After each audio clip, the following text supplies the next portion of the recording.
안녕하세요. 저는 숭실대학교 입학사정센터에서 특수교육 대상자 전형을 담당하고 있는 정미라입니다.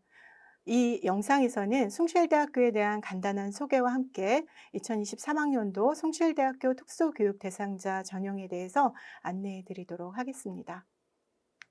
숭실대는 서울 상도동에 위치하고 있고요. 지금 보고 계시는 사진에서처럼 아주 아름다운 캠퍼스를 자랑하고 있습니다. 또한 숭실대의 건물 대부분이 신체 장애 학생들의 이용을 고려해서 설계되었고요. 특별히 휠체어를 사용해야 하는 학생들도 학교 생활에 어려움이 없도록 캠퍼스에 경사로가 잘 조성되어 있습니다. 지금 보고 계시는 건물은 기숙사인데요. 장애 학생을 위한 시설도 갖추어져 있어서 장애를 가지고 있는 학생들도 어려움 없이 기숙사 생활을 할 수가 있습니다. 먼저 숭실대학교를 소개하는 짧은 영상을 보고 시작하도록 하겠습니다. 하늘을 나는 상상은 최초의 비행기로 더 넓은 세상을 알 수 있게 했고, 빠르고 가까운 세상에 대한 상상은 최초의 증기기관차로 이어져 세상을 새롭게 연결시켰습니다. 세상을 바꾼 최초의 기록. 그곳에는 위대한 상상이 있었습니다. 세상을 바꾼 위대한 상상처럼 교육에 대한 위대한 상상으로 변화된 미래를 꿈꾸며 최초의 기록을 만든 숭실대학교. 1897년 평양에서 시작되어 1908년 최초의 근대대학으로 대한제국의 인가를 받은 숭실대학교는 가장 먼저 소프트웨어의 중요성을 고민하며 1970년 국내 최초로 전자계산학과 개설, 1991년 국내 최초의 인공지능학과 신설, 1996년 정보과학대학 설립 등 최초의 기록을 세워나갔습니다. 그리고 2020년 숭실대학교는 데이터가 연료가 되어 새로운 공간이 된 자동차를 연구하며 단순 기록을 넘어 맞춤 세상으로 사물 간의 연결을 통해 사람에게 이로운 공간이 되는 세계를 만들어갑니다. 숭실대학교는 4차 산업에 대한 위대한 상상으로 또 한 번 최초의 기록을 준비합니다. 새로운 시대, 그 중심에서 IT의 힘으로 AI의 미래로 숭실대학교가 AI 시대를 선도합니다. 방금 영상에서 소개해드린 것처럼 숭실대학교는 1897년에 평양에서 시작한 학교입니다. 1906년에는 우리나라 최초로 대학 인가를 받았고요. 1970년에는 현재 컴퓨터 학부의 전신인 전자계산학과가 최초로 설립되었습니다. 이후에도 국내 최초의 IT 대학 설립, 국내 최초 중소기업대학원 설립 등 많은 최초의 역사를 써내려 왔습니다. 이렇게 여러 방면에서 선구자적인 발자취를 남겨온 숭실대학교는 이제 더 나아가서 4차 산업혁명 시대를 선도하기 위해 AI 융합 분야를 특성화 분야로 선정해 모든 학과에 AI 융합 과목을 개설하여 운영하고 있습니다. 여러분들이 숭실대 진학을 도전해서 합격하게 된다면 모든 학과에서 여러분이 선택한 전공과 함께 AI 융합 과목을 공부할 수 있습니다. 숭실대학교는 4년제 종합대학이기 때문에 지금 화면에서 보고 계시는 것처럼 다양한 전공이 개설되어 있습니다. 장애가 있는 학생들도 특수교육 대상자 전형뿐 아니라 수시와 정시에서 다른 전형으로도 지원이 가능하기 때문에 개설되어 있는 대부분의 학과에 지원이 가능합니다. 그러나 이 영상에서는 특별히 특수교육 대상자 전형에 대해서 설명드리려고 합니다. 2023학년도 숭실대 특수교육 대상자 전형에서는 22개의 학과에서 35명을 선발하도록 되어 있습니다. 인문대학에서는 기독교학과, 국어국문학과, 영어영문학과, 도고동문학과, 불어불문학과, 중어중문학과, 일어일문학과, 철학과, 사학과에서 선발을 하고 있습니다. 경영대학에서는 경영학부, 회계학과, 벤처중소기업학과에서 선발합니다. 경제통상대학에서는 경제학과와 글로벌통상학과에서 선발을 하는데요. 전년도와 달라진 것은 경제학과의 선발 인원이 22학년도에 비해서 3명이 늘어서 5명을 선발한다는 것과 전학년도에는 선발하지 않았던 글로벌 통상학과가 특수교육 대상자로 금년에는 5명을 선발하게 되어 여러분들에게 지원의 기회가 확대되었습니다. 사회과학대학에서는 모든 학과에서 특수교육 대상자로 선발을 하는데요. 사회복지학부, 행정학부, 정치외교학과, 정보사회학과, 언론홍보학과와 그리고 평생교육학과가 있습니다. 마지막으로 법과대학은 법학과와 국제법무학과에서 선발을 하고 있습니다.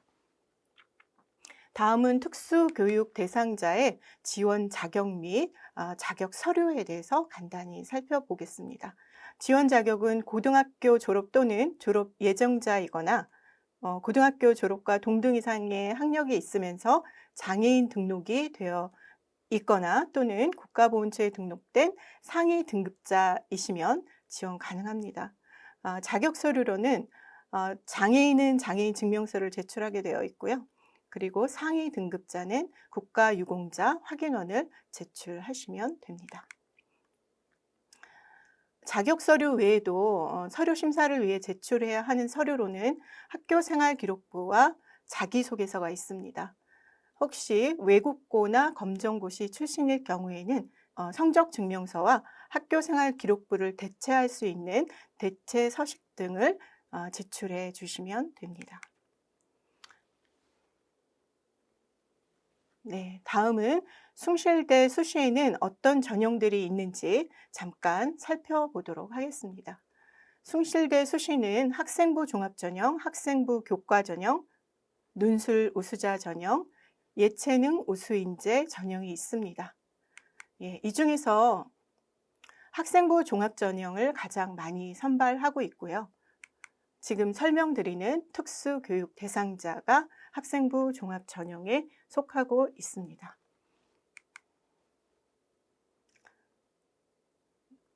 다음은 학생부 종합전형 선발 방법에 대해서 설명드리도록 하겠습니다.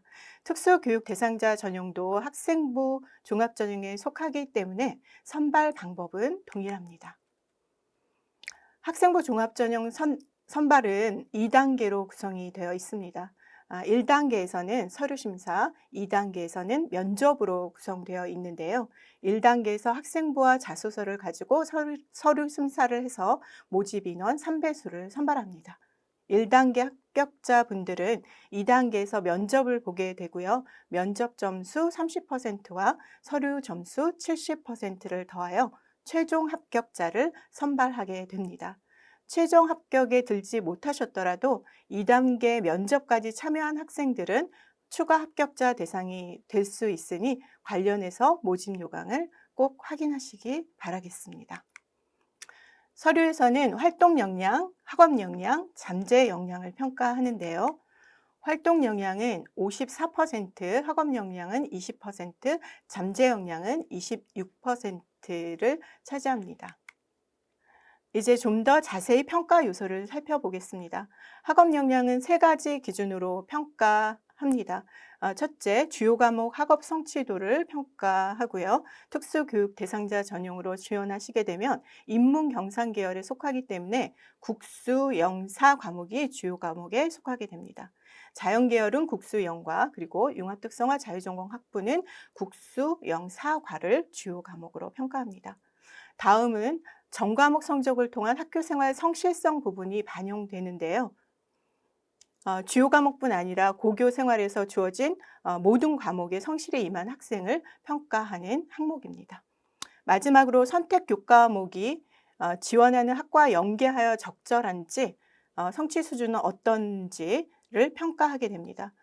물론 학교마다 선택 교과가 다를 수 있기 때문에 교육과정 편성표를 확인하여 선택 여건이나 이수자 수, 평균 점수 등을 고려하여 평가하고 있습니다.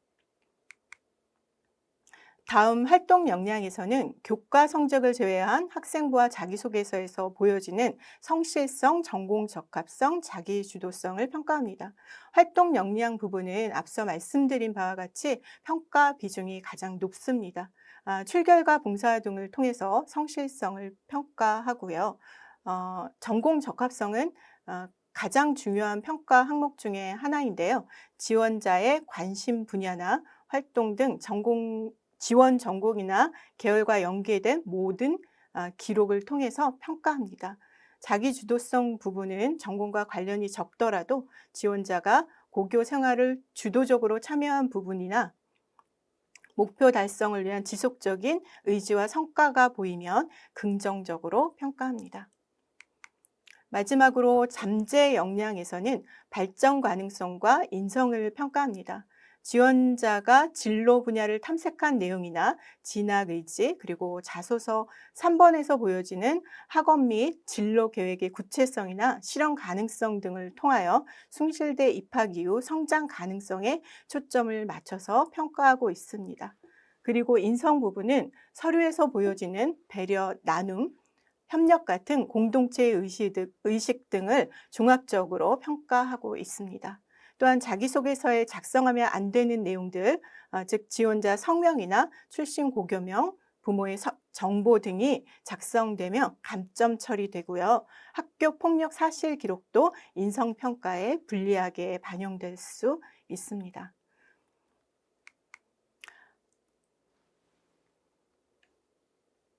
다음은 학생부와 함께 중요한 평가 자료인 자기소개서 작성 팁에 대해서 설명드리겠습니다. 자기소개서는 올해까지만 활용되고요. 2024년도를 준비하는 내년부터는 완전히 폐지되는 평가 자료입니다. 올해 벌써 자기소개서를 폐지한 대학들이 있지만 숭실대학교는 올해까지 자소서를 받습니다. 자기소개서는 학생부만으로 부족한 자신의 강점을 잘 드러낼 수 있는 서류이기 때문에 올해 대입에 도전하는 학생들은 자기소개서를 잘 활용하셔서 좋은 성과를 이루시기 바라겠습니다. 자기소개서는 3개 문항으로 되어 있습니다.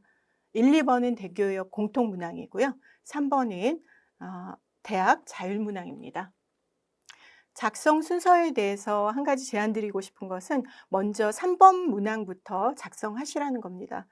내가 이 학과에 왜 지원하고 싶은지, 무엇을 중점적으로 배우고 싶은지, 그리고 졸업 후에는 어떤 진로 계획을 가지고 있는지 작성하고 나면 1번과 2번은 좀 더 손쉽게 작성을 하실 수 있을 것 같습니다. 그리고 자기소개서는 별개의 서류라고 생각하시면 안 되고요. 학생부를 보조하는 서류라고 생각하셔야 됩니다. 즉 학생부를 기반으로 작성하셔야 되고요. 꼼꼼히 읽어보시고 본인이 관심을 가지고 열정적으로 참여한 분야에 주목하시기 바라겠습니다. 네, 그리고 자소서를 작성할 때 중요한 거는 전공 적합성을 드러내는 기록을 하셔야 된다는 겁니다. 간혹 학생들 중에 자신을 PR할 수 있는 내용을 많이 적었지만 자신의 전공 적합성에 대한 부분은 드러내지 않는 경우가 있는데요. 이제 그런 경우들은 좋은 성적을 받을 수가 없습니다. 전공 적합성 부분이 큰 비중을 차지하고 있기 때문에 가능하면 전공과 연계된 그런 활동을 찾아서 작성하시면 좋을 것 같습니다.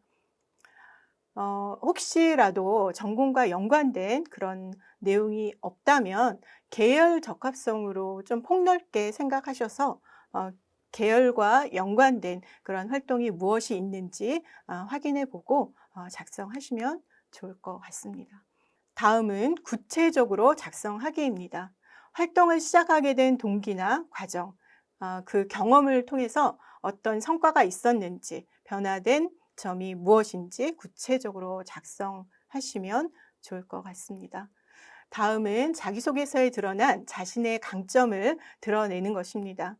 공동체 생활할 경우 내가 맡은 역할이나 기여도 같이 내가 한 일을 좀 강조해서 적어주시는 것도 좋은 방법입니다. 다음은 솔직하게 작성하기입니다.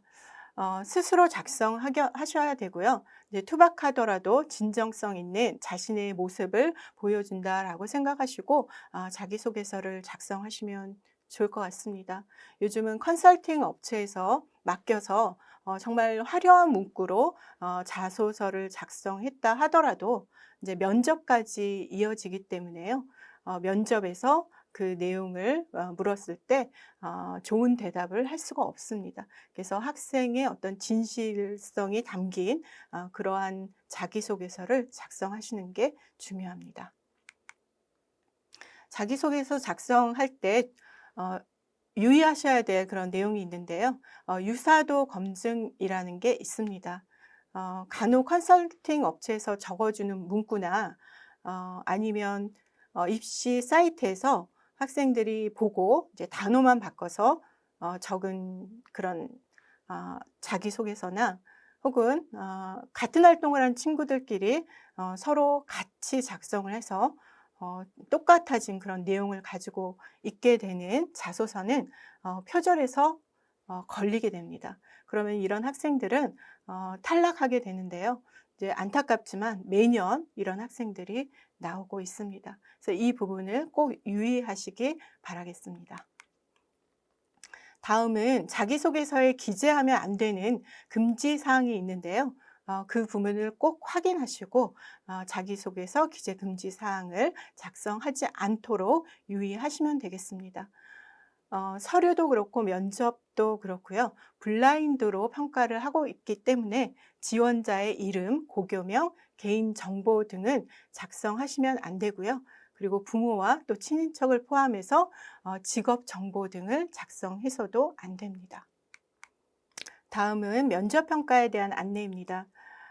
숭실대학교는 앞서 설명드린 것과 같이 1단계 서류 심사에서 합격한 학생들은 2단계에서 면접 평가에 임하게 됩니다.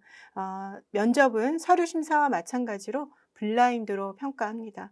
학생의 정보를 가리고 면접을 하기 때문에 학생의 이름이나 학교를 유추할 수 있는 복장은 적당하지 않습니다.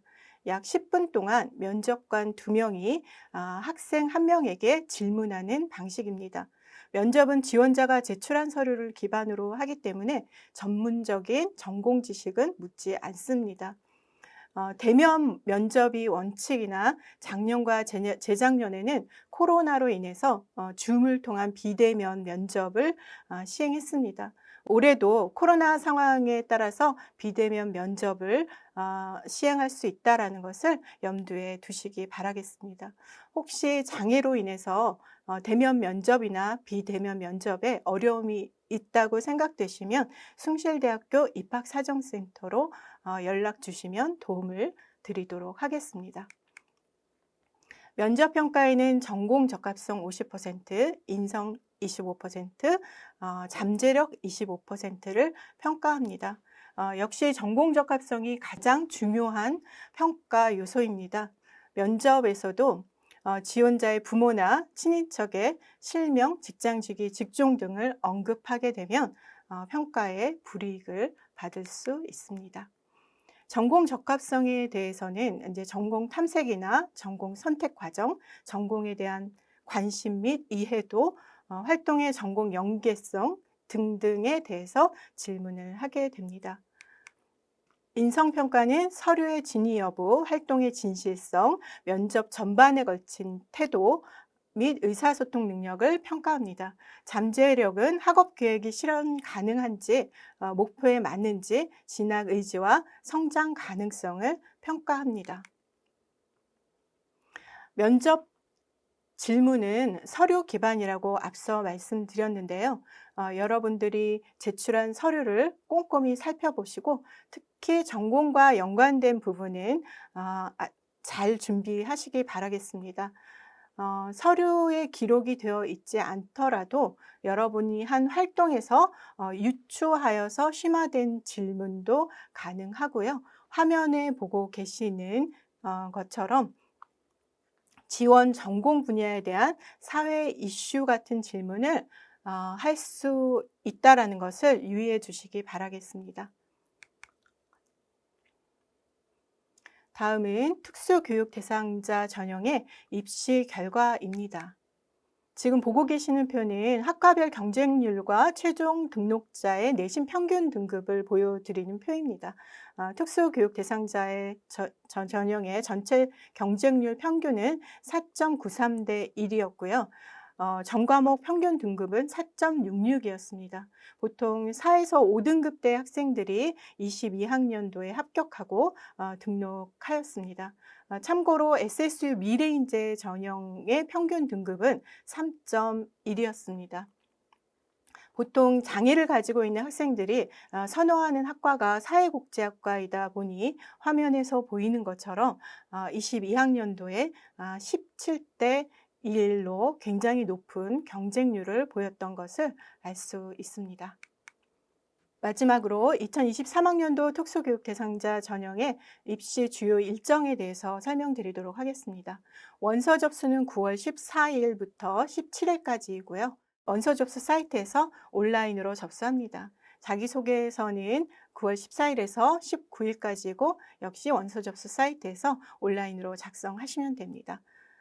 자격 서류는 14일에서 20일까지 우편이나 또는 방문 제출하시면 되겠습니다. 1단계 합격자에 한해서 면접고사를 실시하게 되는데요. 12월 3일 날 특수교육 대상자의 면접이 있습니다. 숭실대학교 입학처 홈페이지에 가시면 숭실대 모집 요강을 보실 수 있고요.